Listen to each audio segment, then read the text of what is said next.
Okay, Google says it's 4 o'clock. Let's call our meeting to order. Paul, can you take the roll? Certainly. Ms. Tompkins. Here. Mr. O'Reilly. Here. Mr. Miller will be late, right? He said he'd be late. Ms. Folke. Here. Mr. Peschel. Here. Mr. Eberl. Here. And Mr. Kaplan is here, as well as utility staff. Thank you. Number 2, has the meeting been appropriately noted?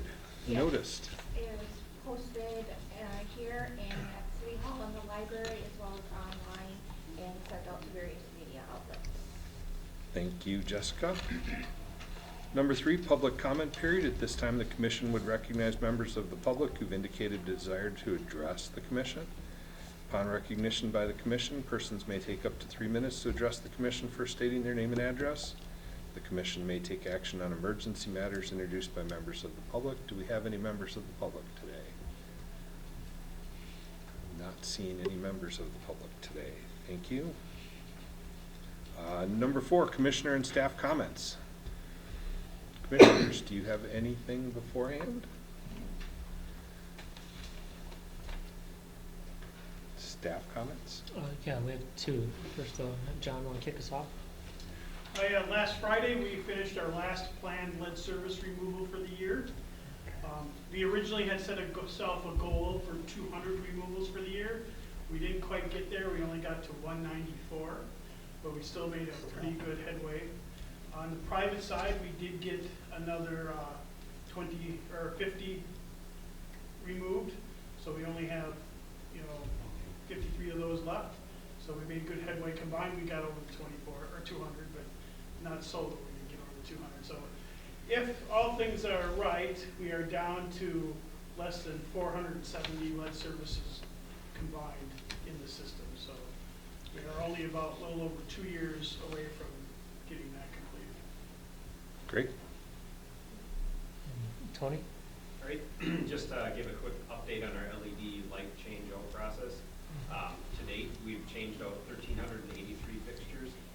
That goes back, we started in 2023, we got a small number done that year, and then we've progressively done more and more.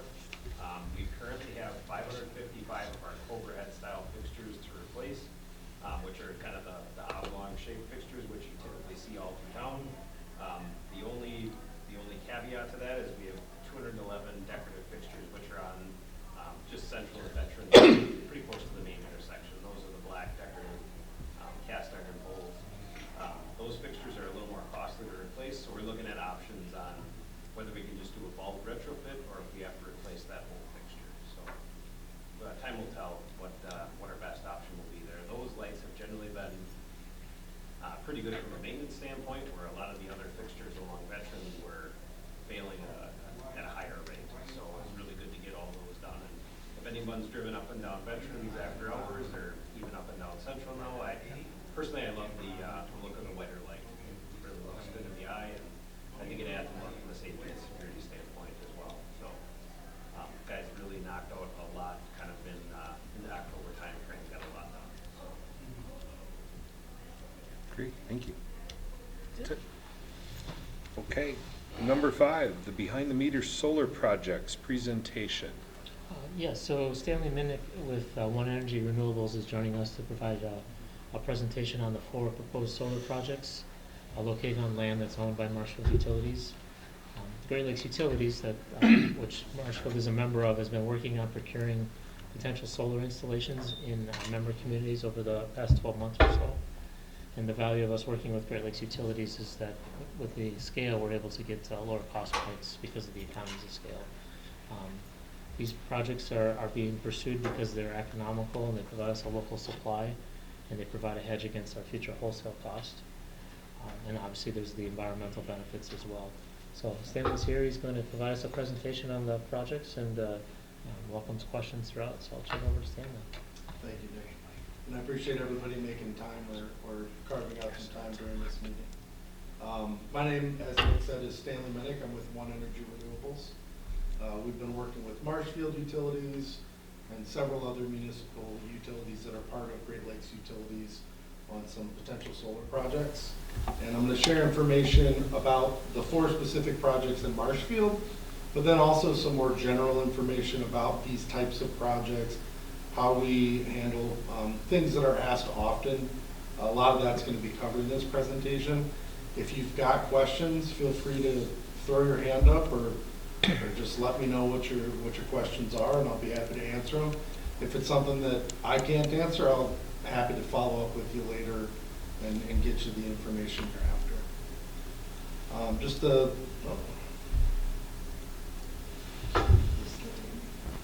There we go.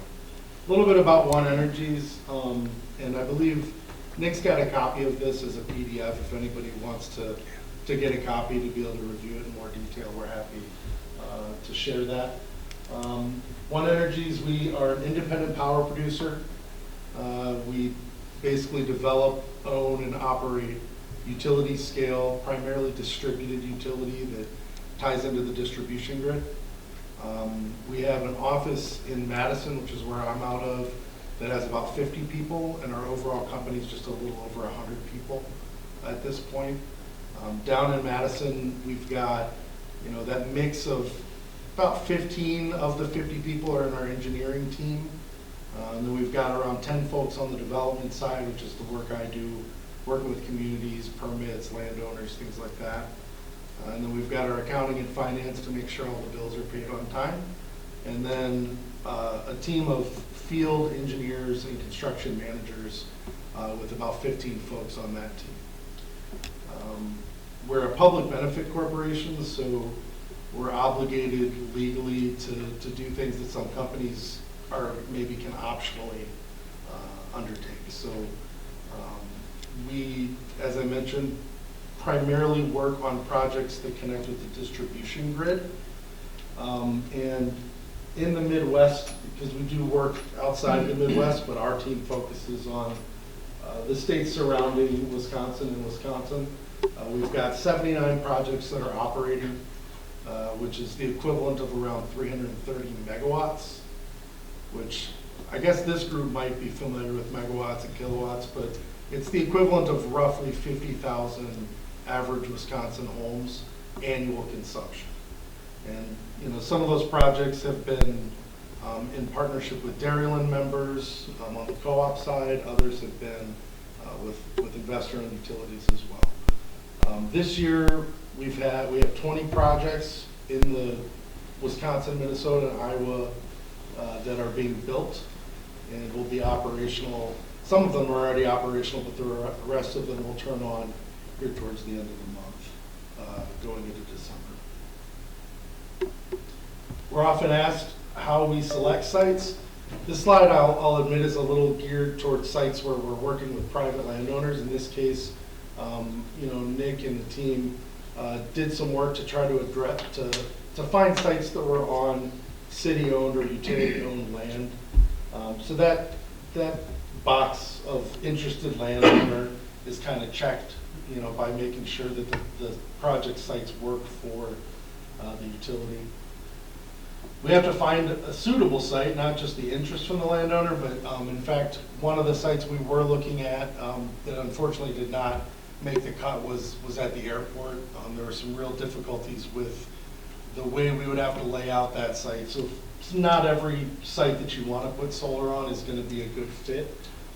Beyond just the pitch and the topography and different wetlands factors and things like that, there's a lot to consider with picking out a good site. And then the last thing you need is you have to be near infrastructure. You either need to be near the three-phase line or close to the transformer that you can, the substation that you can plug right into. So in this case, the 4 sites that we're going to look at, all of them meet the criteria that we look for in a good project site.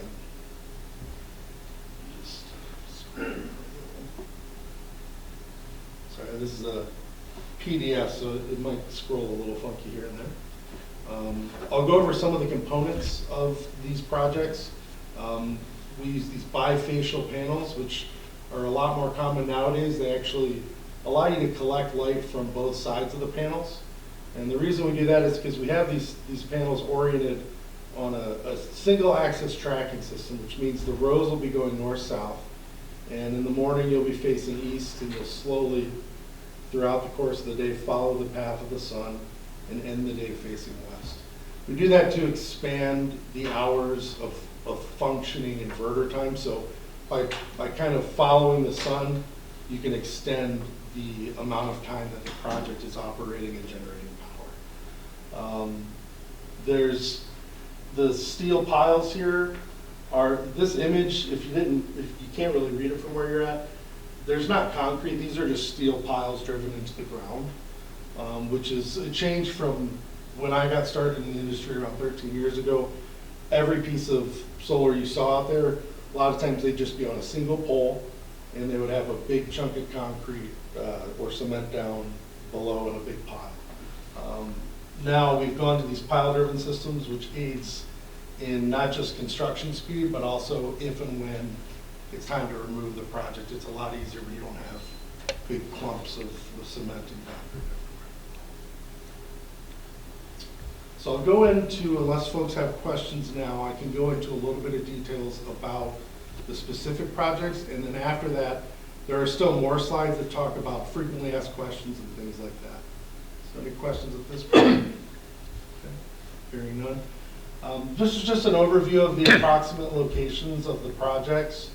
You can see that there's two off of McMillan and then a couple off of Y as well.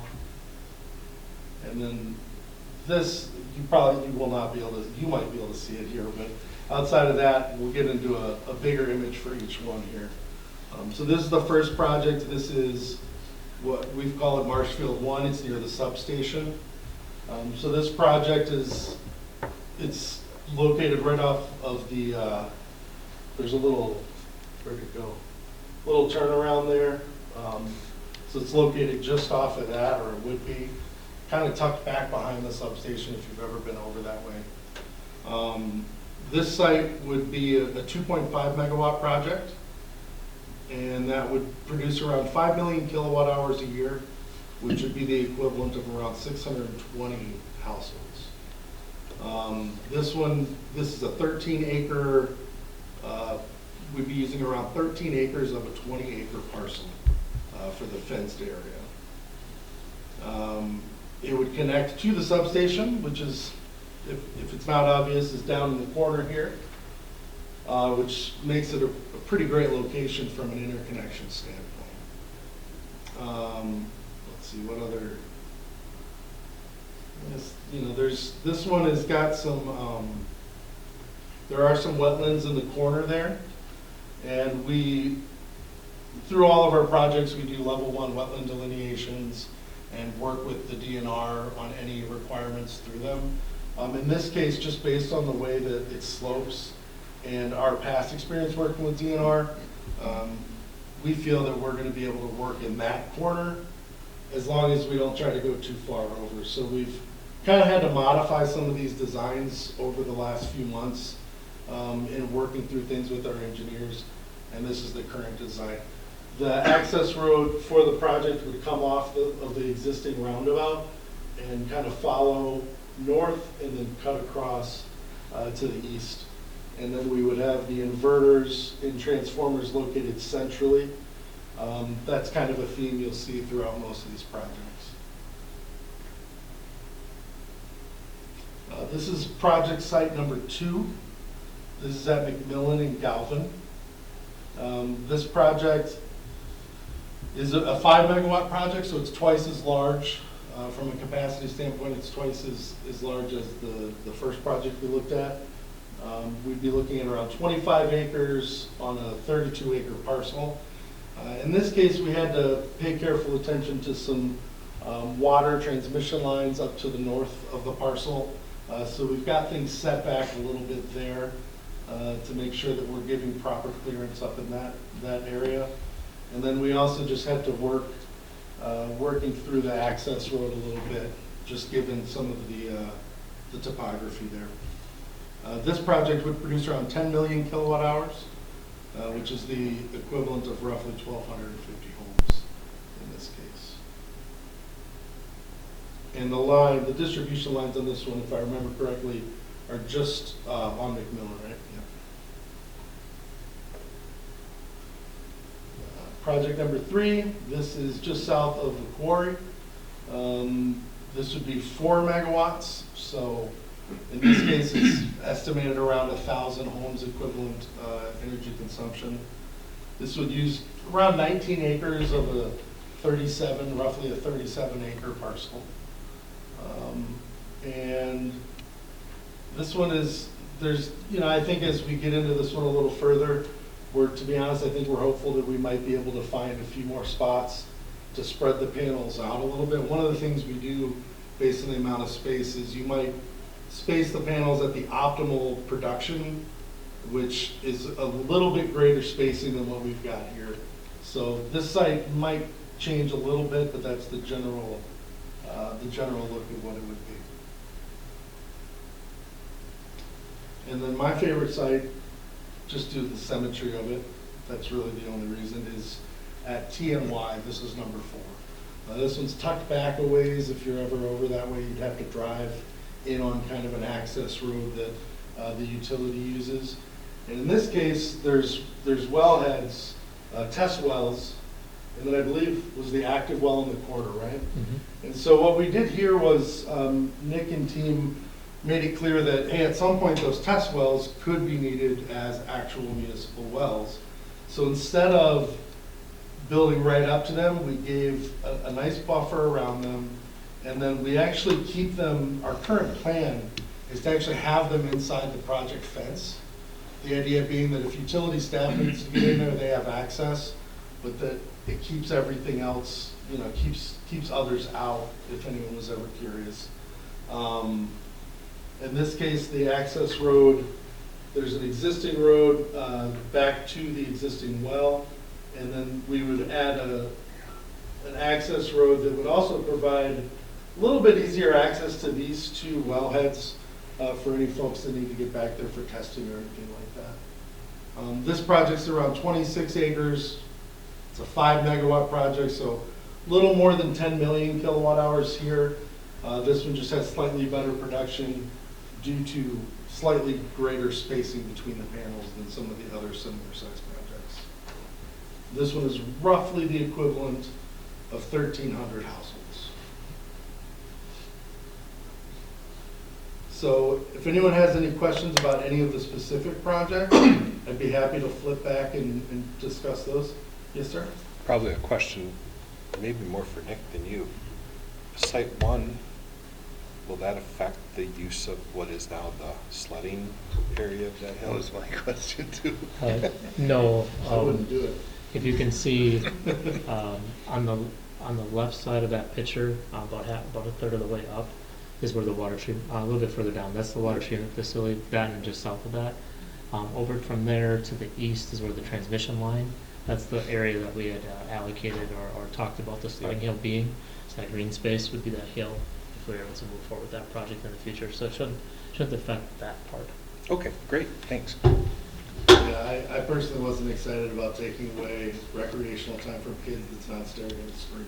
Yeah. So I was glad we didn't have to dip into the space. It is that space right now, I don't like to call any space underutilized, but I mean, it doesn't feel like there's a lot of practical uses for this particular location. Any questions on any of the other projects? And I have business cards and my contact infos here, so if you get questions later and you want to follow up, you can email or call or text or what have you. I would note, Stanley mentioned this, but all 4 sites that we're looking at are currently land that's owned by the utility. This isn't new land that we have to go out and purchase, or Stanley mentioned it's not like we have to engage with a private owner. So it's already land that's owned by the utility. All 4 of them are outside of the city limits. So 2 of them are in Marathon County, 2 of them are in Wood County. So they have their associated permit process that the projects will have to go through. The 3 sites beyond sites 2, 3, and 4 are all considered wellhead protection. And wellhead protection, while you see it's being used in some type of farm application right now, when land is in a wellhead protection, it can't be used like traditional farmland. There are a lot of requirements that we have, so there's no pesticide applications or anything that might impact the water underneath. I think the other big thing is that we don't allow manure to be spread on the land as well. which really degrades from the quality, if you will, from a farming perspective. So while there is a balance there, and we understand that, we're recognizable of it, we also understand that this is an application or a use that obviously is beneficial to all of our customers from a rates perspective, along with just having local resources, local generation. Did you hear any pushback from the guy in Galvin that's gonna have all those right next to him? We haven't reached out to any of the Okay. neighboring landowners. That'll all be part of the process. You will notice that when Stanley and team put that design together for number 2, it's hard to see all the lines there, but that blue line is denoting the fence, and the red solid line is the property line, and the dashed line, I believe, is the setback requirement. So we left a considerable buffer in that area, hoping that if there is some concerns, that maybe we were able to work with that landowner and provide maybe a bigger buffer or a screening. Maybe there was already some hedging there, Yeah. and maybe we could enhance that if that's indeed needed. So- Sometimes what we find with the tree screens is, while we could have a plan to put it right outside the fence in the leased area, sometimes it's better to offer the landowner, like, hey, would you rather have it closer to your property, on your property? We can pay for the trees, we can pay to have them installed, because if it's closer, it might actually provide a little more screening. But I kind of anticipate that we will end up with a tree screen here, of some kind, if that's something that will make that neighbor a little more amenable to it. And Mike, to your question, of all the sites, that's the only one that really has a very Yeah. close proximity. And then back to Stanley's comment about the airport, we did do a deep dive on the airport, really wanted to make that work, but it was just the structure, the runways aren't north-south, they're more northeast, southwest, so on and so forth, and the land just wasn't there, and then there's complications with the wetland, and obviously the streets department has a laydown area that they use, so we tried every way we could. I kept pushing Stanley and team to make that one work, but we just could not figure out a way to make it economical. We had our engineering team spend way more time on that than my boss would want me to admit. We came up with a design that we call the boomerang that would cost potentially 30% more than the other projects easily. And at a certain point, this is about providing low-cost power. And so you have to make decisions like that we have this land that's here and isn't going to be used for anything else. But if it's not going to pencil out and result in energy cost savings, it's not really, it's no longer viable at that point. Did you have a question? Yeah, actually, it's for Nick. I figured, yeah. Sorry. If it's in, some of these are in like Wood County or Marathon County, would they get extra taxes because of this somehow? So the property taxes and sales tax exemption for projects of this size. So that's a great question, and we often get folks kind of presuming that it will result in a windfall, and I'm glad you asked, because that's not the case. What I will say is our lease does commit us to pay for any increase in taxes that are seen by the property owner. Given that the property owner is Marshfield, it doesn't seem like that's very likely that there's going to be any tax increase for them, so I wouldn't expect that. There's no taxation now in that land since it's in the rural. So, does that answer your question? Let's see, I'll go over some of the other information, and I'm realizing I think I could have slid some of my other slides down with these, but the inverters and transformers, we used to pour a concrete pad and have the transformers placed. What we've gone to now is a skid mounted system. That's a steel skid that's got steel piles driven down into the ground. And the nice thing about that is it allows us to have a lot of that work done in a climate controlled environment. So we can have people working on those transformers and that electrical equipment in a factory somewhere and wire that up and get it ready, ship it to site, and use a crane and put it in position. So really another benefit is that we don't have a slab of concrete that we need to bust up 30, 40 years from now and take out of there. The inverters, we call these virtual centralized inverters. So one option with, we have a 5 megawatt site. We might have been able to put 2 large 2,500 kW inverters.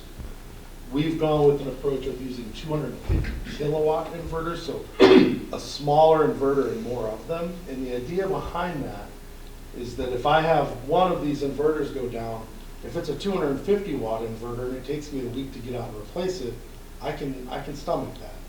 If I've got a 2.5 megawatt inverter that goes down, that's a whole nother thing, and finding replacements is a lot harder, things like that. So we keep an inventory of replacement inverters, and we have a team of operations and maintenance folks who are out making repairs and also monitoring actively these things.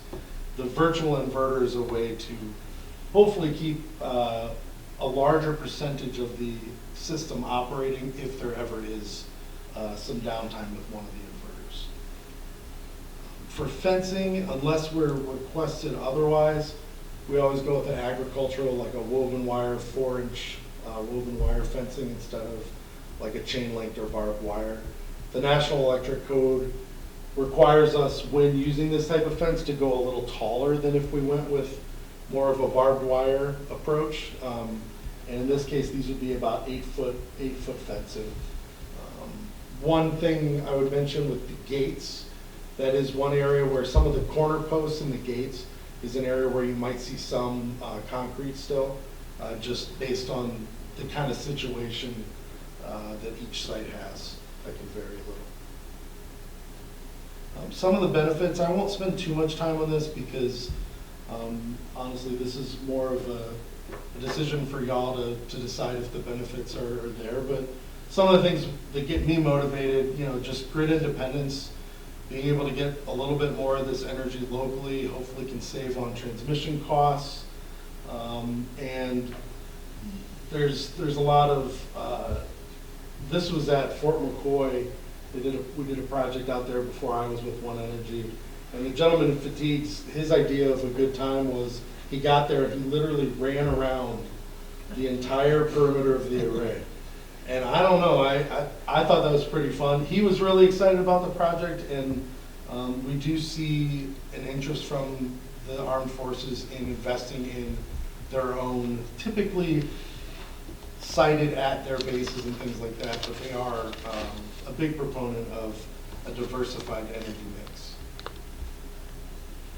And this is the slide that, this gets me motivated quite a bit. Before I got into clean energy, I was delivering pizzas. I had a 1-year-old and a 1-bedroom apartment, and I just knew that that wasn't going to cut it. And I got really lucky and found a job in clean energy before everybody was trying to get a job in clean energy. And it literally changed our entire lives. So something that I get really excited about now is when we work with these local contractors, we give them an indication, hey, we're going to be doing X number of projects in the area. You might want to go down to the shop and make sure there's more apprentices ready for next year because we're going to need them. I'm actually meeting at Mid-State Tech tomorrow. I don't know if I should mention that with the camera over there, but and just trying to find ways to further enhance the pipeline of folks to the trades, because there's a lot of really good jobs. Whether you start off just installing the panels, a year later you might be in the electrical apprenticeship, 4 years later you might be a journeyman, and it can be a really good, stable form of work. We also really love doing tours and education, so if anyone knows teachers, FFA, 4-H, we love having folks come and see the projects once they're built. It kind of demystifies it. Sometimes we make, sometimes we help schools and things do small demonstration projects, but really what we love to do is get folks out to see these projects, see and hear how they work. A little bit about the pollinator habitat. Typically there's 2 approaches to the land use under the panels. There's the pollinator habitat, which is kind of our default, and we plant, deep-rooted native pollinator species that help prevent erosion and also can theoretically build up that soil health over the next 30 years or so. This is not what it's going to look like day one. Prairies take a while to establish. So it is a process of first you plant the cover crop during construction or before construction so that someday you can get to this. It takes a couple years to establish though. So If I put the establishing photo there, it wouldn't make as good of a slide. But we do have more details if anyone wants to see that step-by-step process. And then the other thing we do oftentimes, in this case, we'll see, it may not be that there's a great fit for grazing, but rather than paying someone to take a mower out there, we actually have several, actually, I think half of our sites this year are gonna have sheep grazing for vegetation maintenance. So there's a little bit different, some tweaks to the seed mix that we make in some cases, placement of fences and gates are something we consider if we're gonna go this route. But rather than pay someone to bring in a mower, sometimes we can have sheep do the job. They like to hang out in the shade. And yeah, typically what they'll do with that though is rather than locating them there full time, they'll let the vegetation grow up to where it's close to needing a mow, and then they'll bring the sheep in to graze that down in like a mob graze, and then they'll pack them up, and some of them take them back to their farm, others go on to the next solar farm that they've got a contract with. And before anyone asks about goats, we do not allow goats during construction or during operation, but we do have at least one instance where we're using goats before we get to a site to do a more heavy vegetation maintenance, or I should say, vegetation removal, because they will eat anything, but they will also jump on the solar panels and cause all sorts of trouble. We get questions about property value, not too sure how relevant for these particular sites. Studies, the studies kind of vary based on who writes them, right? And what I would say is the projects we've had, the 70-some, that are out there, we haven't had anyone come back to us and say that they had a huge problem with property values. In this case, again, there may be individuals that have a different opinion of, they don't want to look at it or what have you, but the long and short of it is we haven't seen a lot of really negative for this scale of project. It's, when you're talking thousands of acres, I think there's a little bit of a different discussion, but even that, it's still very situational. And so, we do get some questions about leaching of chemicals and things of that nature. The transformers have a cooling fluid in them, and even as far as like before we ever put a project on a wellhead protection unit or area, we're already using a fluid that is safe and it's not a mineral oil based transmission fluid. So we did have one instance where in shipping someone damaged a transformer and there was the fluid leaking out. Had it been more traditional cooling fluid, we would have had a pretty big deal. Because we use the, I think it's is it FR3? Thank you. We use FR3 fluid. It is safer if there is a spill or any sort of an issue, which obviously would be important with wellhead. And in terms of leaching from the panels, there's some very limited types of thin film solar panels that have chemicals differing from the ones that are in the panels we would use. Even those I don't think are a huge risk of leaching chemicals, but the type of panels we're using don't contain cadmium, chrome, and those things that people are concerned about. And straight voltage, if it's wired right, there should be no reason for an increase in straight voltage. Rooftops cost more, produce less. Any other questions on that? I have solar on my roof at home. I paid about 4 times as much as 5 times as much as someone would building a project like this. And being that y'all are a municipal utility, it's a much different situation than investor-owned utility. I love rooftop solar.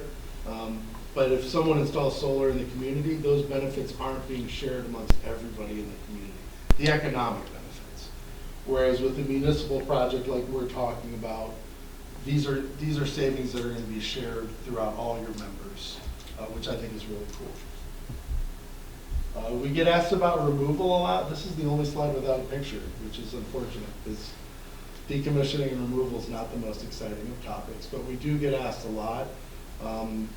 We commit in our lease that if the project's not operating for a year, we will remove it and decommission it. In reality, it's very unlikely that happens anytime in the first 10 or 15, 20 years. But towards the end of life, again, we're committed to removing and responsible for removing the steel and all the components that were installed, and restoring it to the condition it was in, or a condition that's, you know, useful for the landowner. I think there's also a realistic possibility that 30 years out, the math would be done again and say, well, we could remove it, or we could keep the steel in the ground, replace the panels, but that would be another meeting. It would be a whole nother power purchase agreement, and hopefully I am retired by then, so 30 years. There is a little bit, we do get questions about recyclability. There haven't been that many projects out there that have been fully decommissioned. So there's companies doing recycling, but they're not at the scale that they will be as more and more projects age into a point where you need to replace the panels. One of the companies is the retrofit company out of Minnesota and Utility. They're both in Minnesota. They're able to pull about 98% of the materials out of the panels. And the glass, which it surprised me when I learned this, but the glass they can apparently grind down and use as reflective surface on roadways, which I don't know how they do that, but that's one of the interesting things they do.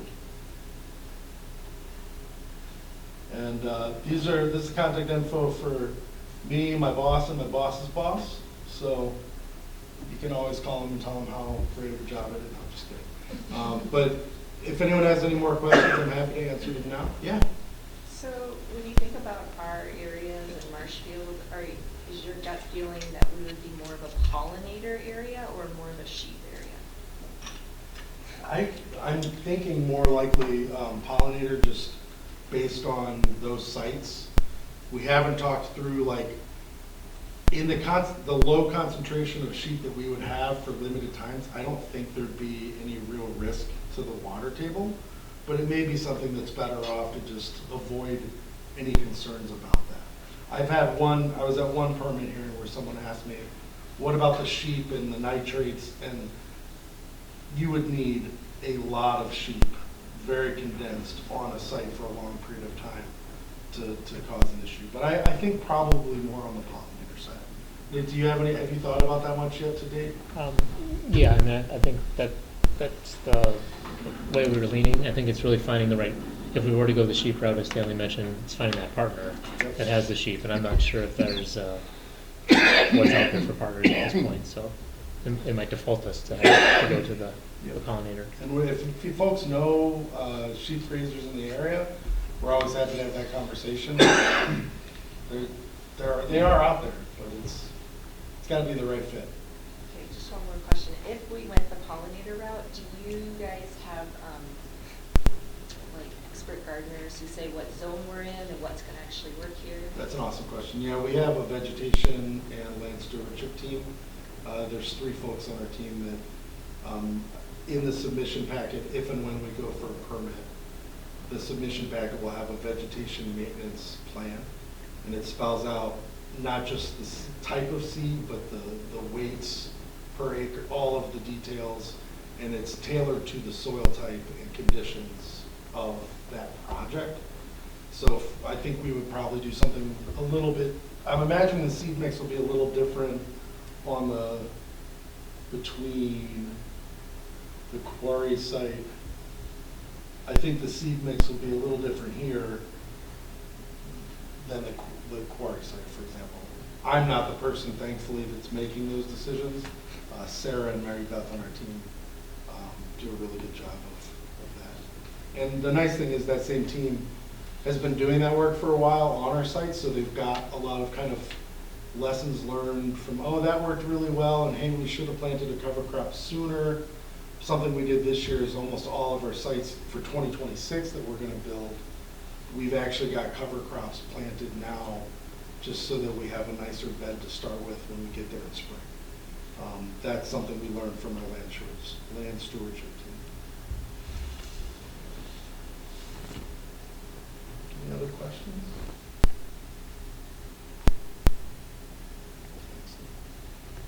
I appreciate everyone's time, and again, I've got some business cards. I'll leave a few of them with Nick if anybody wants. Otherwise, my contact info is in the presentation as well. Thank you. All right, thanks, Nick. All right, thank you. Thank you. Thanks. You're welcome. And that was just presentation and discussion there. Correct, yes. Okey-doke. Moving on, number 6, second review of operations and maintenance budget. Yes, so I'm gonna turn over to Patty. Alright, so the updated O&M budget has been provided with page 2 showing a summary of changes.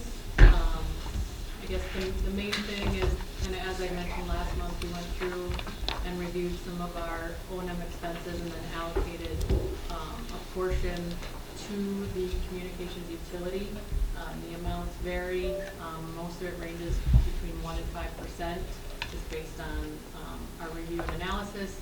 It's something that we will continue to review each year, as we have done with electric and water for the last many, many years, and then we will make changes as needed. So, are there other questions, I guess, on that one? Questions related to the O&M budget?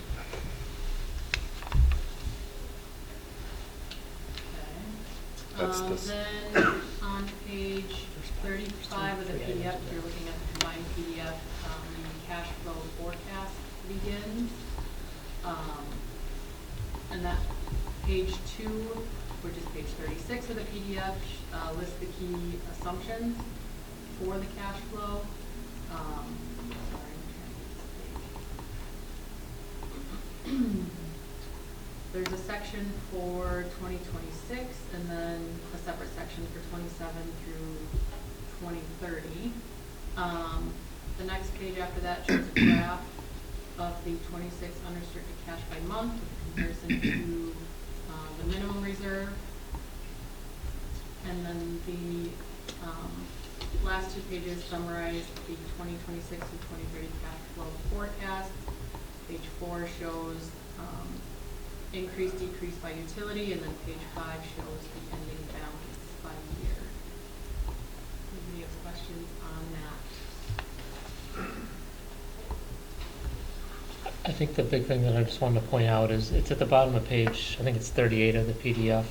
It's the cash flow that Patty's talking about, and it's showing the cash flow by year from 26 through 30.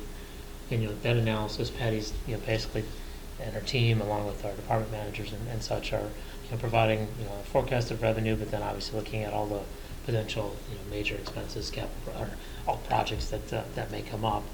And if you look at the bottom of that page, you can see a breakdown by the 3 different departments as far as the increase or decrease in their cash position, and then overall netting together for the utility. I think the note is that if you look at that, especially the next 3 years, you're not seeing maybe as healthy of return or cash flow as we've done in the past. And really that's reflective of lead services. Obviously we're putting a lot of resources and capital into that. We did PFAS last year or in 24. Obviously looking forward, we see that coming up in 2028 is kind of where that's forecasted right now. On the electric side, we have a number of substation related projects. These are projects that are not done every year. They're every 30 or 40 year type projects. So there's dollars going out to help support those. If you think back a handful of years ago, we positioned the utility from a cash perspective to be healthy, so that as these projects come up, we're able to absorb them and keep running along and not have to go out and borrowing. So the big thing is just realizing now that we're starting to have to expense or use some of that cash, it's going to detract from where any increase, if you will. Good to highlight. Questions? I think Vinci has the income statements too. Yeah, page 40 is the start of the forecasted income statements and rates of return. Just provided for informational purposes. Page 41 where page 2 shows the key assumptions that were made. There is a return analysis prepared for each utility that compares the forecasted rate of return to our current authorized rate of return for each utility. And then the last 2 pages kind of is a list of major expenses or larger expenses that are included in the forecast. Any questions on that? And I would comment, if you go to page 43, which would be the electric rate of return analysis, at the bottom you can see the rate of return that's being forecasted. You can see how it's in the 4s and slowly declining for the first 4 years, and that's what we expect, right? We go in for a rate case, expenses go up every year, and we slowly see a decrease in our rate of return. You'll notice in 2030, though, it goes to a negative rate of return, and what's going on there is the addition of the power plant that we've proposed. So obviously, it's increasing our expenses from a depreciation perspective, and we didn't forecast any rate increase or any rate change at that time. So that's why it's really reflective of the increased utility plant and service. So it really drives up an expense, a non-cash expense, so the calculation results like it does. So that's on the electric side. The water, I would just note, and that's on page 45, you'll notice that in 2026, the rate of return is forecasted at 7%, and it drops down to 3.12, and then back up to 3.9. It has that ping pong effect. If you remember last month when we talked about the capital projects, how we are delaying or we're not going to be focused on as many water mains next year because of the road projects that the city's working on, got bounced to 27. So that's basically going to increase our cash next year. Our net operating income's a little bit higher next year. And then the year after it decreases because we're that flow, that outlay, if you will, to support those mains. So it's causing a ping pong back and forth, but if you would average those out, they would have the same type of profile as a normal, slowly decreasing over time. And I think the O&M is presented tonight. Welcome any questions or comments or changes. Obviously, it's up for your consideration for approval tonight, or if need be, we can bring it back in December.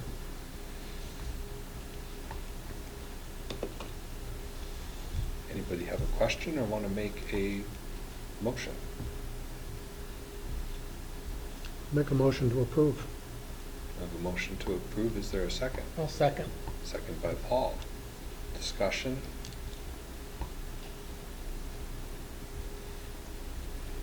See no discussion. All in favor? Aye. Opposed? Motion carries. Second review of the capital budget.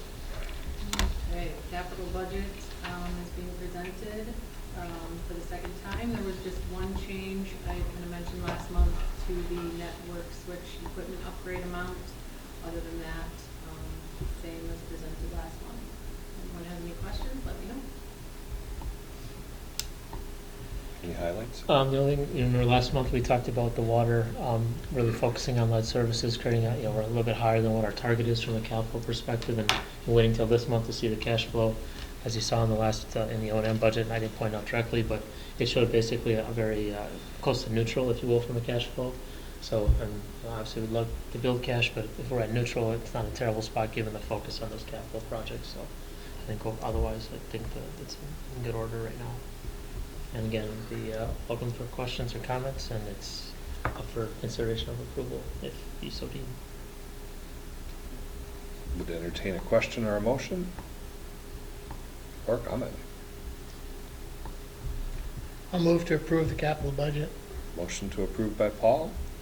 Is there a second? Second by Mike. Any further discussion? The capital budget for the communications utility, is this the first time that there's been something, like it's a $50,000 switching transmission and distribution plant? Is that new? No, normally we'll, even in the water and electric, you'll see we'll put dollars in there, so at least there's some recognition of some potential project. Oh, okay. Or that if a project was to come together, that we had something in there. Okay, so it's not an anticipated. Correct, there's not a defined one at this point. Other questions? Okay, we have a motion and a second to approve the capital budget. All in favor? Aye. Opposed? Motion carries. Number 8, statement of work for the audit services. Yes, so annually we bring the statement of work for audit services forward for approval by the commission before the auditing firm begins their audit process. The statement of work compared to last year included only a few minor edits, and we did highlight those in the packet in green so you could see the minor modifications. We would recommend that the commission approve the document, the statement of work, so the audit process can kick off. I move to approve. Motion to approve by Natasha, second by Gabrielle. Any discussion? All in favor? Aye. Opposed? Motion carries. Number 9, Utility Commission Governance Draft Dark Fiber Policy. So in the packet, this is a draft governance policy that helps provide direction to our team on how to set rates for how we charge for dark fiber service. The framework was set to ensure that the dark fiber utility still maintains financial stability, ensures a reasonable rate of return, and that all customers are treated equitably.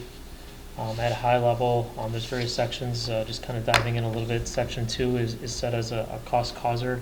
So basically, if there's a request for a new infrastructure, new interconnection, that it's defined that whoever's making that request generally would be responsible for that cost. And also it details some of the components that are typically a part of that. Section 3 is where we start to get into the cost of service analysis, which kind of provides the framework. Talks about how we bill basically per strand per fiber mile, sets out a cash target, and ensures a lease agreement is in place with each of the customers. And then finally, Section 4 just kind of focuses on an annual review of the rates. I've got additional prepared comments, but I thought maybe I'll just let the commission start kicking it off with questions or comments that they might have, and go from there.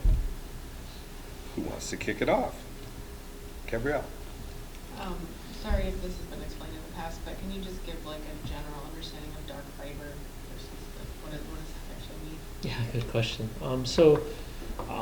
Dark fiber's primary use back in the late 90s, early 2000s was for the electric utility to connect the substations.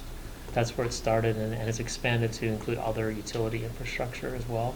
So we're basically able to extend our network that's in this facility out to those locations so that we have Wi-Fi connectivity when our staff's out there doing work, or we have electronics that provide signals back to us for our SCADA system so we can monitor, for instance, how the pump level or the height of the water tower, or how much electricity is flowing through a substation, or a breaker opens at a substation. And then over time what it's done is it's expanded to provide service to the city is another customer or off-taker. We also have the school district, and then there's a few other private organizations that, again, basically they're able to extend their network out to other locations. And the value, especially on the private industry, is that it's like having one facility or one building, yet it might be across town, for instance, especially like the school district. It also provides a savings, and they don't have to necessarily have an internet connection from a provider at every building, per se, or phone systems with different service platforms, things like that. So it basically becomes the extension of their main network. Natasha. I would recommend we change the title to communication utility, just because that's how all our finances are. It just seems like super confusing to put dark fiber, or do dark fiber dash communication utility, just so it's clear. One of the things that we've been talking about at the team level is actually moving everything from communication utility to dark fiber. Or something the same, so Yeah. that the financials match with Yeah. But I think you started talking about that because of the confusion between our communication utility and the city's communication department. Seems like it gets blended at times, and they're completely separate. They operate separately. They're focused on different solutions or products. So that was part of the thought, is try to move that needle. I agree they should be consistent, but I like the dark fiber rebrand concept.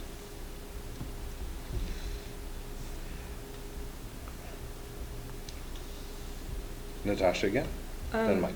So in this policy, it says that the rate of return would be 12%. And I was looking just what we reviewed in the budget.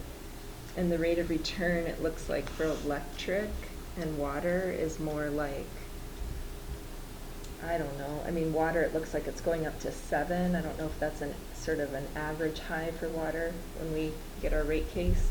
I don't know what our average high is for electric after a rate case. What would it usually be, our ROR? I think the current rate of returns authorized by the PSC are 6% or 6.1 for water. Okay, and for electric? 6.2 for electric. So, 12 seems a little high compared to ROR for the other stuff. I would say that, I'm so glad that we're actually looking at this policy, because I'm like, oh my goodness. Is this the first time this has ever had a policy, this commission? Wow, okay. I love it that we're finally doing it. It's good. I'm really excited that as a body that we actually get to discuss this. I think it's super important to say, what is our goal? What's our purpose for this utility? I think one of the most beautiful things about Marshfield Utilities is that we're a municipal utility. I think when we go down to a conference for public power, like, we're proud of the fact that we're owned by the people and we're not there just to make a whole bunch of money. And I think when people have gone to Washington, D.C. to lobby, part of what they're lobbying for is to say, hey, we're the little guy and we're owned by the people of our community, and we don't just get a whole bunch of money for the CEOs and the stock market. So I think if that's truly our goal, and if we're proud of that, and I'm super proud of that, I would like to see this utility align with that. ROR of 12% doesn't, in my opinion, align with that. I would much rather see us sort of match what water and electric is, and just benefit the school district and the city and not harm them by charging too much. So that's my opinion about the ROR. Let me give you some background. So 12% rate of return that we proposed in the document aligns with what I've found from another public utility that has a very similar service offering. And also the private sector generally provides a rate of return around the 10 to 15%. So it's trying to match the fair market value. One thing to keep in mind is that the electric utility and the water utility are heavily regulated by the Public Service Commission. The fiber utility is not. And therefore, and in that same vein, the electric and water utilities are monopolies, whereas the dark fiber is not. And customers have the ability through competition, through private carriers, to make that choice. So there's a risk of customer churn as far as customers turning over, which we have seen. And that's part of the rationale behind the 12% rate of return, to help provide some revenue stability because of the instability. Also, I think, while your point taken, from my perspective, I think that the rate of return that we're proposing, the 12%, is a considerable change from where we are today. And if we overshoot too far, well, then we're having to come back to these customers and say, now we need to increase the rates right away. So my thought is to make this a step at 12%, since that's somewhat where the market is, see how that rates to the financials, and then make a determination on, all right, maybe we should reduce it more over time versus making a huge jump to a lower market. Obviously, we don't want to do a seesaw to our customers that are taking this service. I think another thing to keep in mind is that we started working on the utility restricted funds a few months ago, and the cash balances and how we're going to allocate cash. I have that policy. We've been holding on to it until we get into the new year, because then we'll know what the change over year is, and we can start then doing the allocation process. We just talked about in the budget how the cash flow is going to be not as strong in years to come. So as we think about the economic development, i.e. the commission designated fund, the communication utility may be the best source of funding to help grow that fund over time, just because it doesn't necessarily have maybe the volatility or the infrastructure requirements that the other utilities do. The other piece that plays into this a little bit is that, let me just find my note on this. The electric and water utilities, there's a challenge with both the fiber utility and the water utility, and it's generally limited in the amount of cash flow it has to be nimble. to cover expenses. Electric has a much bigger bandwidth to be able to respond to situations, whereas water, you know, you can see that in the income statement and so forth. So that's another thing to keep in mind, that we may want to keep a more heavy, you know, cash position as it relates to that utility, so that, you know, it's not having to, you know, go out and bond for something for emergency replacement that's going to increase costs. So that was kind of the rationale behind the 12%, just those number of factors to consider. Starts there, we can make movement in the future as we figure out our cash policy. That might be a revenue source that we can then use to allocate funds to if the rest of the other funds are healthy, if you will. Nick? Nick was first. Actually, had the same question, sort of, about how the 12% came about. And I agree with Natasha. I think it could be a little bit lower than that somewhere, maybe not down to the same level as the electric, for instance, but somewhere a little bit lower than that. But I do like the idea of it being designated, possibly where that money is going to go that we're collecting through this system. Mm-hmm. That may offset some of the feelings from the city or the school district about, you know, we're paying this money, and, you know, to you, but what are we getting in return? If we can say, okay, we're going to give something back to the community in return. Yeah, the school district has an interesting arrangement. They have some, there's a federal government component to theirs, so their cost is considerably less in the end because of how that structure is set up. There's a program that school districts are able to take advantage of that helps them. It's called USAC. So they receive a reduction. If you ever look at your phone bill, you'll see chart line items for other fees. That fees goes into a bucket at the federal level that helps lower those costs at the school district. To be honest, over time, most of the customers that are taking advantage of this service have not really complained or had issues with the cost, if you will. They've said that they've looked at private offerings, and they keep coming back to us to say it's the best option for what they need to solve. Paul. If I'm reading it right, what we saw in the budget that we passed was an 18% rate of return for the, so at what point are we going to go down to 12? Or target 12, and then, because that's already a 33% decrease. I think what our hope is that once the commission has provided an approval, or at least agreeing with the framework of the policy, we would talk to different accounting firms, maybe Ehlers or Baker Tilly, and ask them for what a cost of service study would be, and bring that back to help derive the rates. And then as they go through that process, we'd also ask them to provide any feedback on the policy that they may see ways to enhance it. I would note that I've not had any legal review of the policy yet as well, so if we want to get you guys that first kick at it in case there was anything you really wanted to change or different direction you wanted to go. But then, so I'd get back to your question of timing. So the thought is that, you know, basically this would be something done in the second quarter next year, that analysis. We would have to go through the process of providing updates to the agreements with each of the counterparties, and then we, making sure we have the right structure. So looking at a 1/1/27 implementation. By the time we get all the agreements, contracts, get the actual rates set. Nate. So does the city and the school district have a different option, or is Marshfield Utilities the only real option for them right now? No, they could go to private telco companies and ask for services. How come they aren't switching over? What would be the holdback to switching to them? Is it pricing? What I've heard indirectly is that if the city was to try to convert it, would be multiple times what they're paying right now.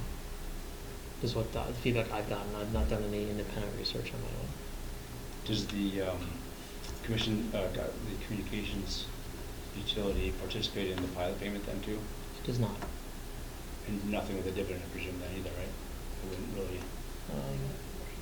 Yeah, the 25% interest comes out of the communication utility on its interest earnings.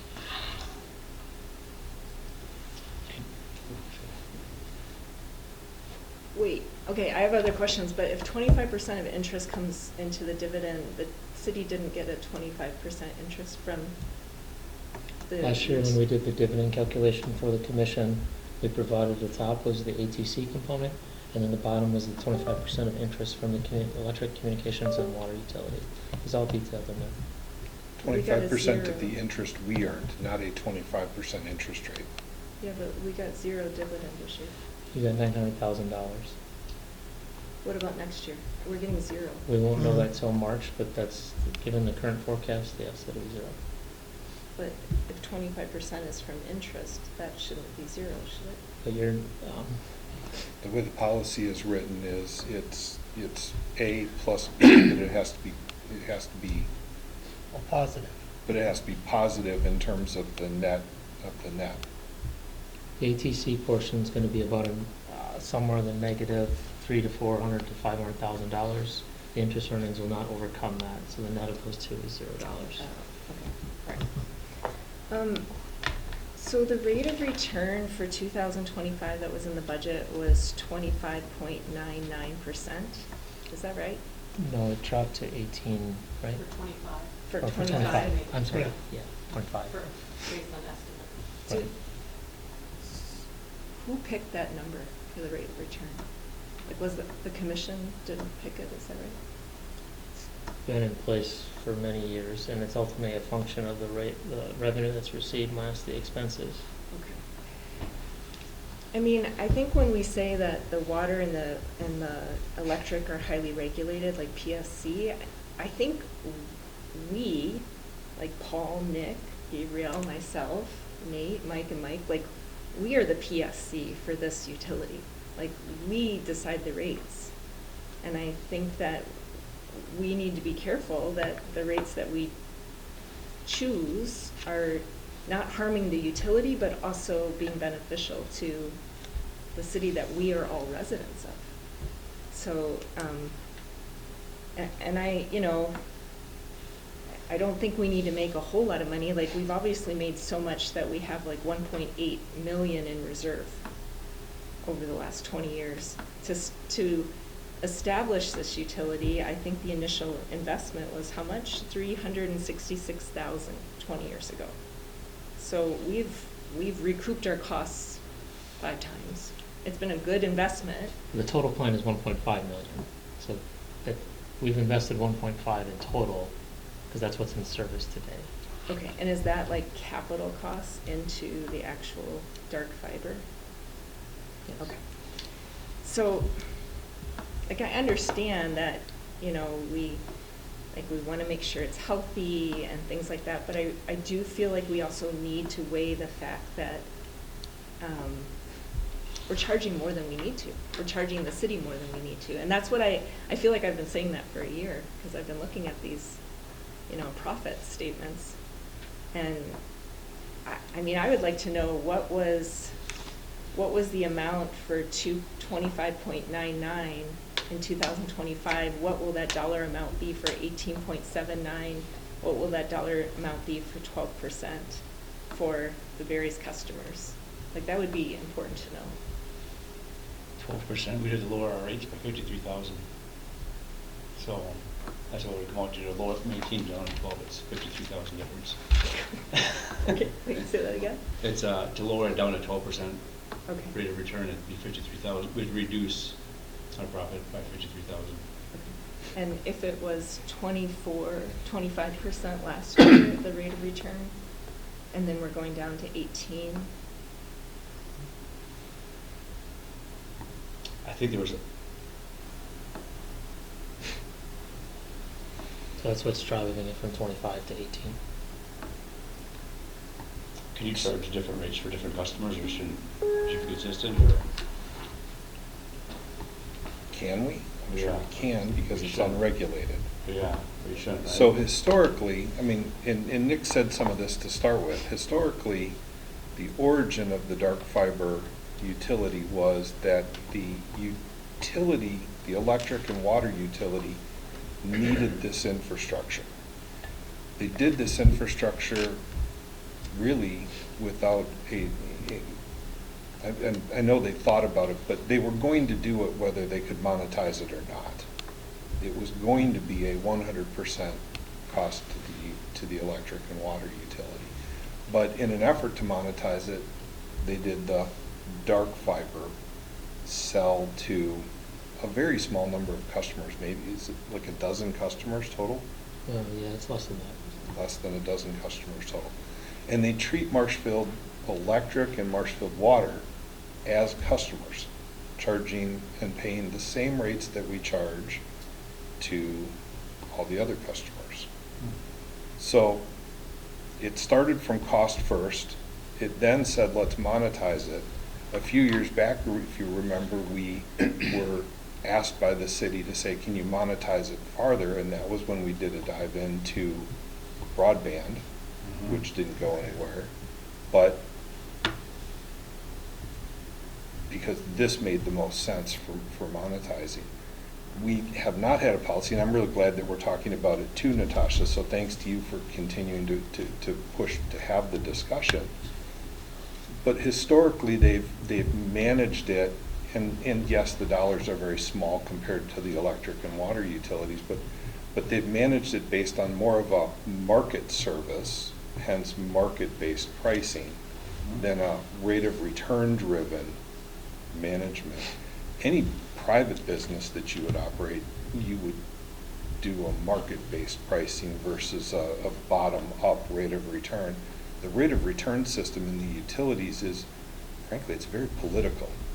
When you ask what rate of return is issued today, it depends who the governor is and whether they're red or blue, and it depends what the interest rate environment is. And as those two things change, over the years we've seen a wide range of rates of returns issued to the electric utilities from 4 to 8%. That's a big range. So I feel philosophically a little bit different than you do. I think it's important that we take charge of this with a policy, but I don't feel like we've been taking advantage of the customers, given that we're in a private-public competition situation here. And if we don't charge enough, then we're actually creating a problem of competing with the private operators at a subsidized level. I kind of have a problem. We specifically don't like to see government involved in some of those businesses for that reason. And the reason we're in this is really just to defray our cost. But if we do too much, I think that's a piece of the balance that has to also be taken into account. And then going just kind of not one step further, maybe a slight pivot, but when we talk about electric and water, we have depreciation every year, which is a non-cash expense, which generally sets our capital improvement guidelines for the year. So we have depreciation in dark fiber also, but I think the investment is more lumpy. Correct me if I'm wrong. So it would be normal to be building cash in a dark fiber with a very long-lived asset for the ultimate replacement, which, like water mains, is going to cost multiples at future replacement than the original cost to put in. So I don't think we can look and say, oh, there's a large cash thing, and immediately think that that's evil. I think that it has to be based on the math. Well, I agree.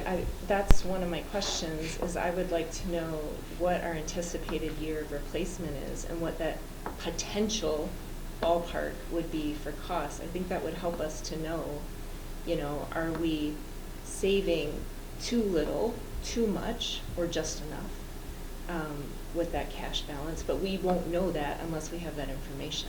So that would be one of the information I would request for when this comes back. I'm also requesting that we know dollar amounts for what was the dollar amount for the rate of return, and personally I would like that to be broken down into what has that meant to the city, because we are owned by the city and we need to recognize that, and our taxes are affected by what services the city can give us, so we don't want to give them a bad deal, because then our taxes aren't giving the services we want. So I would like to know, yeah, dollar amounts of what that reduction is from 25 to 18 to 12 to 7. That would be a great, just on a chart so we can look at it. Those are my 2 requests. Do you understand what she's asking? Well, I mean, the net operating income at 18% is 148,000. If you drop it down to 12%, you're going to be right at 94,000. And at 6%, I just did is about 50,000. So it's a net operating income. Or I'm sorry, yeah. So And if all 12 customers were roughly the same size, 50,000 divided by 12 is a very small number. And a majority of that, the lion's share of it is the electric and water utility. Would be the major beneficiaries of any rate reduction. Or the 18%, it'll equal this. If you take it by 12%, it'll be 52,000 less. Okay.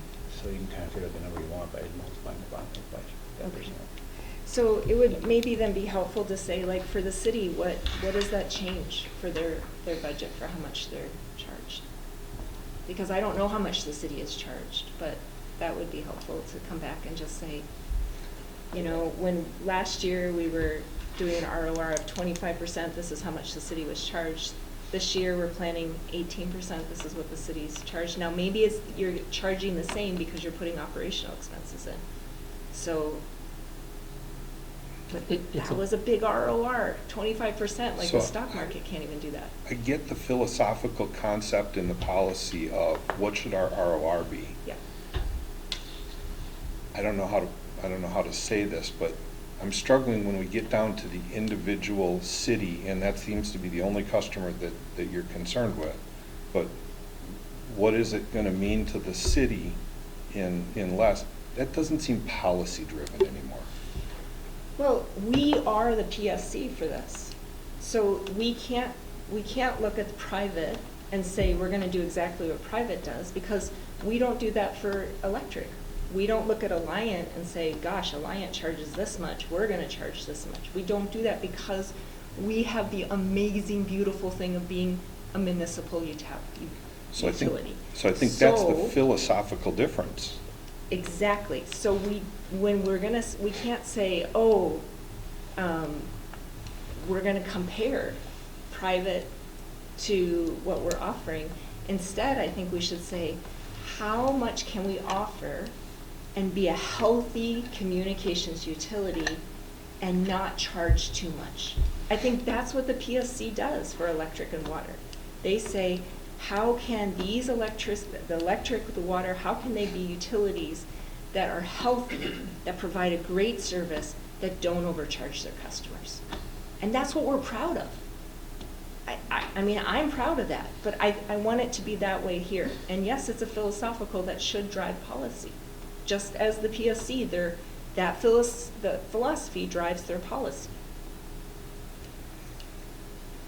It's part of that because it's a monopoly, they have to put things in place, right, as part of it, but also the city, they don't want the cities to undercharge so much so that there's no infrastructure down the road left because it's just falling apart.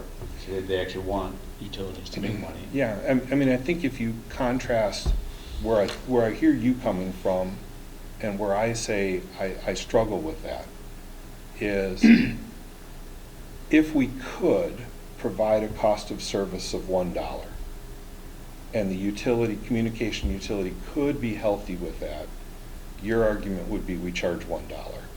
And we would probably get more customers because they would say, wow, this is the cheapest thing going. I disagree with that, but if you're right, then it is exactly what I'm saying we would then be in unfair competition with the private sector. And I think that's a problem. Yes, it matters. It makes the city compete against people that are trying to be in business to survive, and then the city's basically undercutting them. Because otherwise, I would say, why doesn't the city go out and put in housing and run the landlords out of business? Because the city could do it for less without having to pay taxes. Well, these are philosophical things because some governments do run their own airlines or do run some things. Some governments do run their own healthcare system. So we have to get off of that. No, it's a philosophical discussion, but I think it is kind of the crux of where we go.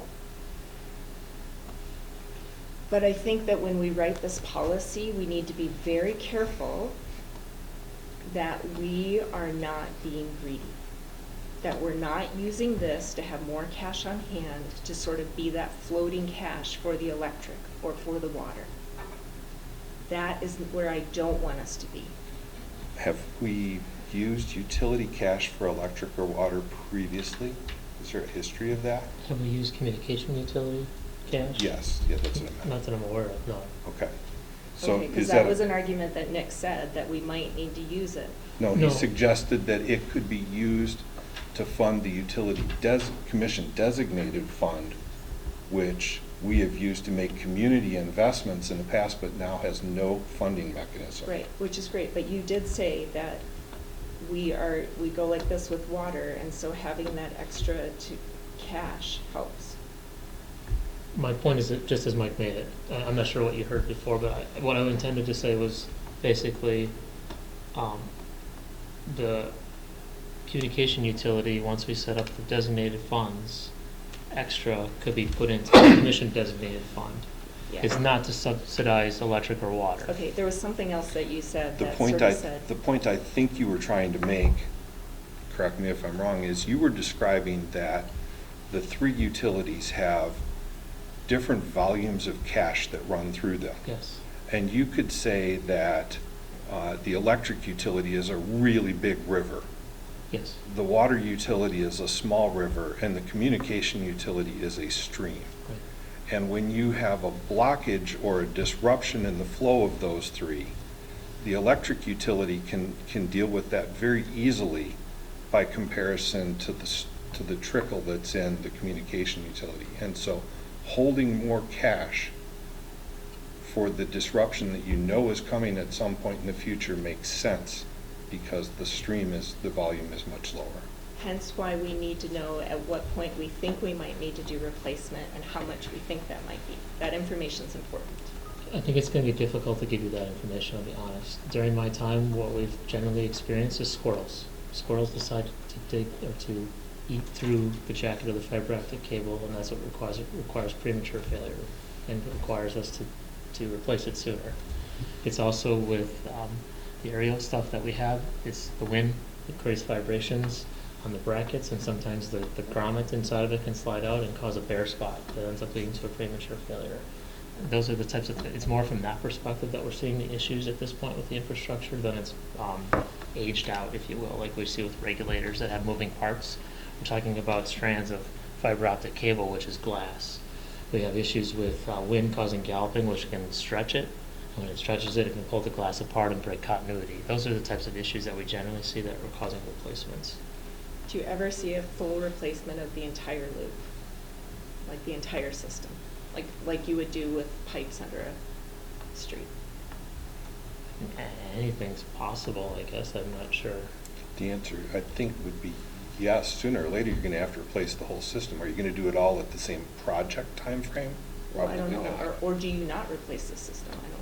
Well, it's all going to wear out at some point. It's just a matter of how long it takes to wear through. But is it going to be a 10-year cycle, or is it going to be a 50 or 100-year cycle? I don't know that. Obviously, we're doing a lot of maintenance activities, tree trimming and stuff to remove the trees back so they're away from not only the power lines but the fiber optic cable, so that less likely that a squirrel can jump from the tree onto the lines, but they still like to climb the poles and bite stuff.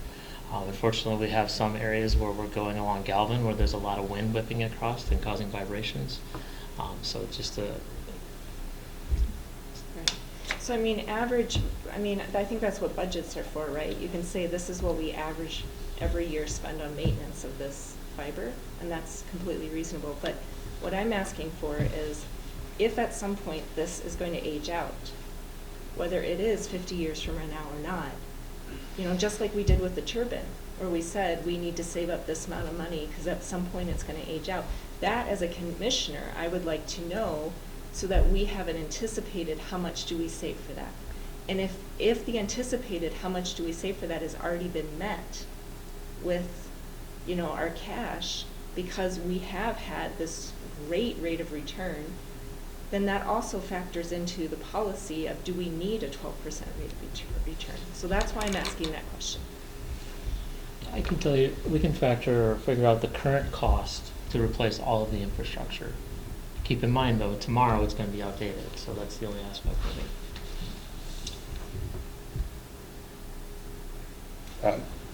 Nate, then Paul. Just curiosity, is all competition dependent on us to be able to be in business itself? Like, do they actually, whoever the competition is, do they depend on purchasing things from us to compete against us? I mean, they're using our poles, right?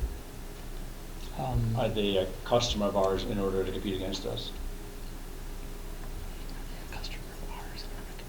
Could we have competitors without our participation? I think the answer is yes, but I think so too. So like whoever else the city could choose, are they able to do without our infrastructure? Maybe that's a better way of wording it. correct. If you look at the newest telecommunication provider that moved into the city, they did everything underground. So it didn't require any attachments to any of our overhead facilities, I believe. Frontier is underground. No, TDS did have some Yeah. aerial attachments, but primarily, yeah, their intent was to go underground. yes. However, Yeah, their project has taken a pause, if you will, but yeah, in general, someone could come in and put in 100% underground and not have to attach to our infrastructure, so. Oh,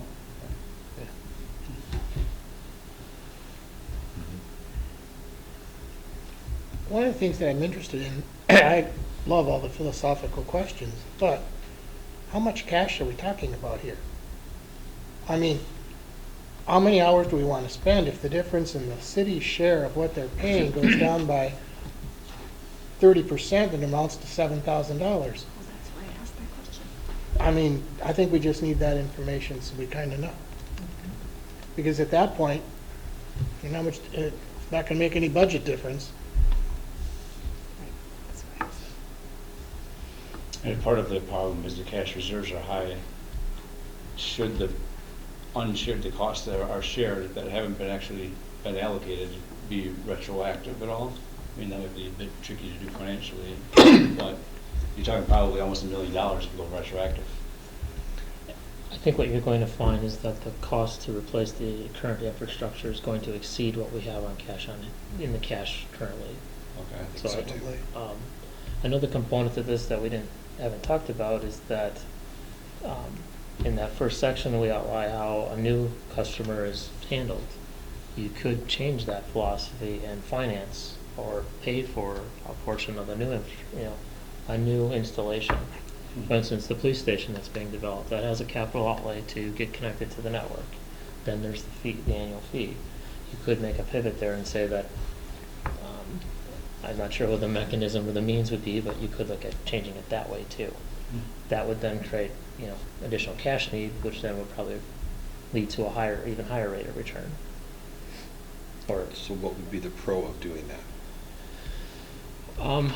You get more customers, because we looked at it personally to connect our offices. It was super expensive for a small or medium business. Yeah. But you get more customers for sure. Yeah. Marshfield Insurance looked at it too, and they said it was too expensive.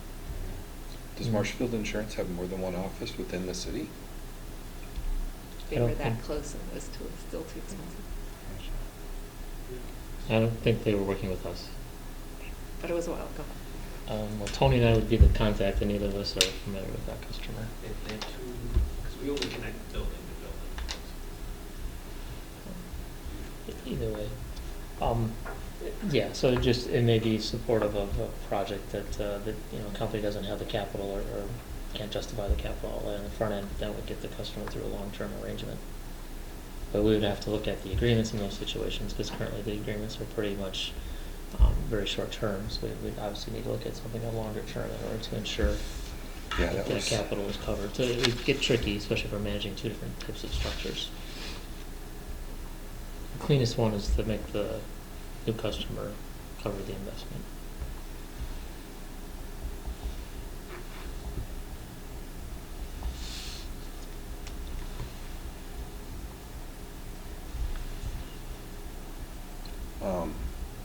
Technical stuff, not philosophical stuff. Billing frequency, do we bill a quarter in advance or a quarter behind? End of each quarter.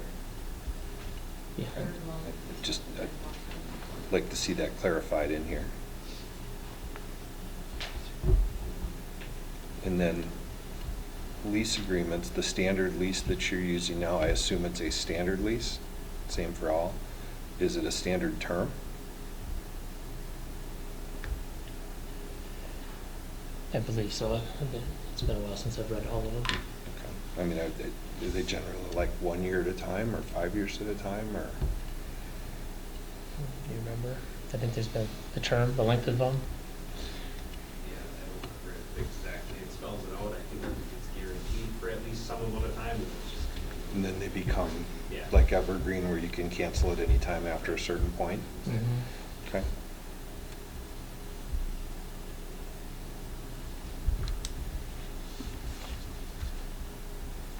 The 1.5 times annual plant and service, it was under available cash target. Is that similar to what we were doing for like the turbine?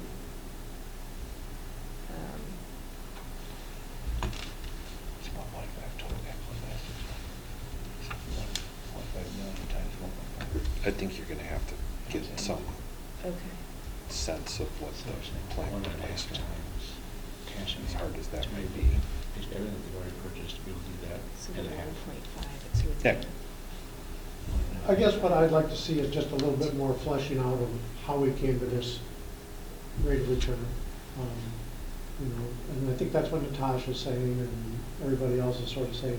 If we can just sort of figure out how we came to this, if it's the right rate of return, then obviously that's what we should be doing. If we can lower it, fine. If we need to raise it, but I think we just need more information.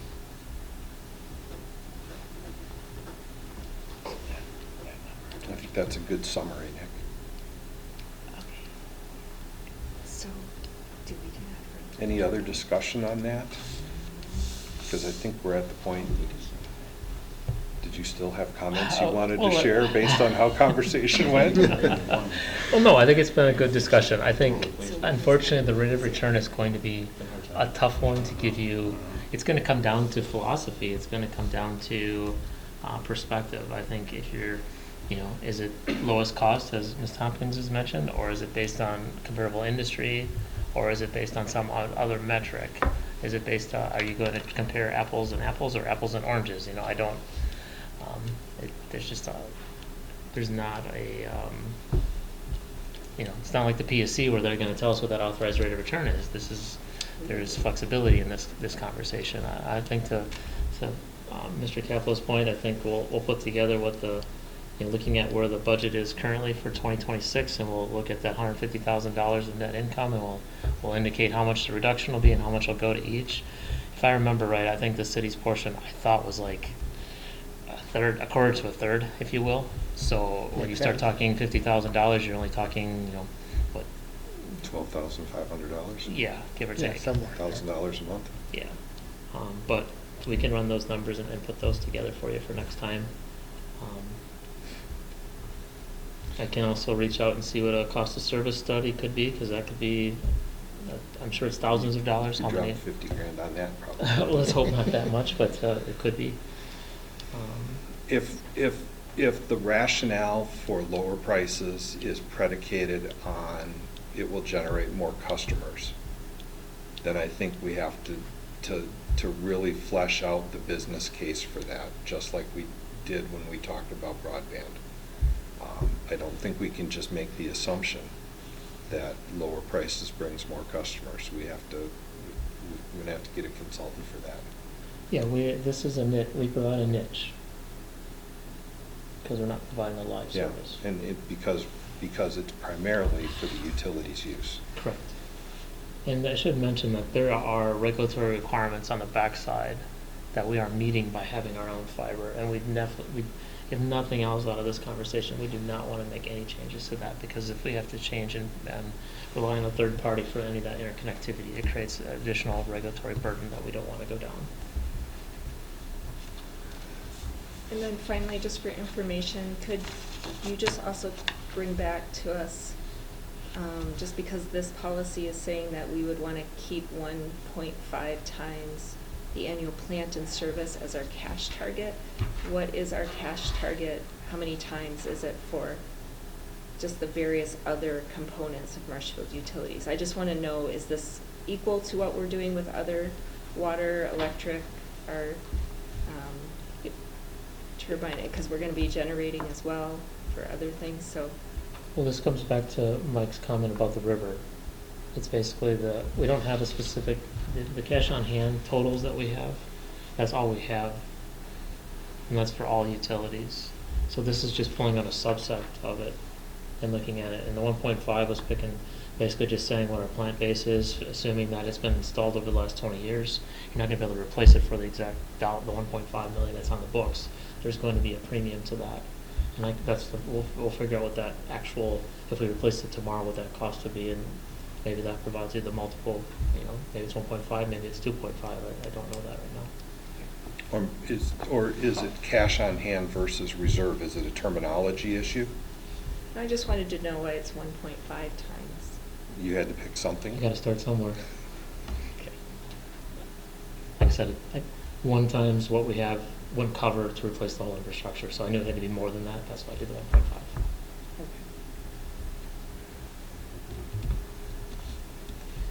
Good start. The first step is always the hardest, right? All right, any final comments there before we move on? Number 10, job orders. Were there any added that need? They were not added, however, I do want to point out, in the list, you probably noticed, there were the two in the first of the list were for Yellowstone Drive and for Shortest subdivision. Those are both water projects that occurred. So in those situations, the developer is responsible for that cost. But we have to book that cost in our books. And then day one, I should say day one. So we'll book that in our books this year. In 2026, our pilot payment will be increased by that plant increase. Even though it's not an investment the utility made, we still pay taxes or pilot on infrastructure that our customers pay for. So just something to be mindful of. Thank you. Number 11, bills and payroll. Bills have been reviewed and certified good for payment. So I have a motion to approve the bills and payroll by Gabrielle. Second by Paul. Any questions, comments, concerns? All in favor? Aye. Opposed? Motion carries. Previous meeting minutes from October 13th, 2025. Is there a motion to approve those? To approve. By Mike. Second? Second. Second by Nick. I do have one comment, there's one typographical error. Bring it out. For the very last line, my last name is spelled an I instead of a P. Would you like to see it fixed? No. Okay. In that case, we have a motion and a second? All in favor? Aye. Opposed? Motion carries. I was the secretary. Duly noted, and appreciate your not making him do it over. Number 11, financial reports. Okay, included this month are the October cash reports and the September financials. Any other questions? Information only, so questions? Seeing none. Number 14, approval to go into closed session per Wisconsin statute 19.851E, deliberating or negotiating the purchasing of public properties, the investing of public funds, or conducting other specified public business wherever competitive or bargaining reasons require a closed session for the purpose of discussing land lease with One Energy Renewables, purchase power agreements with Great Lakes Utilities, and Wisconsin Public Service Corporation. Is there a motion? By Nick, second by Gabrielle. All in favor? Aye. Opposed?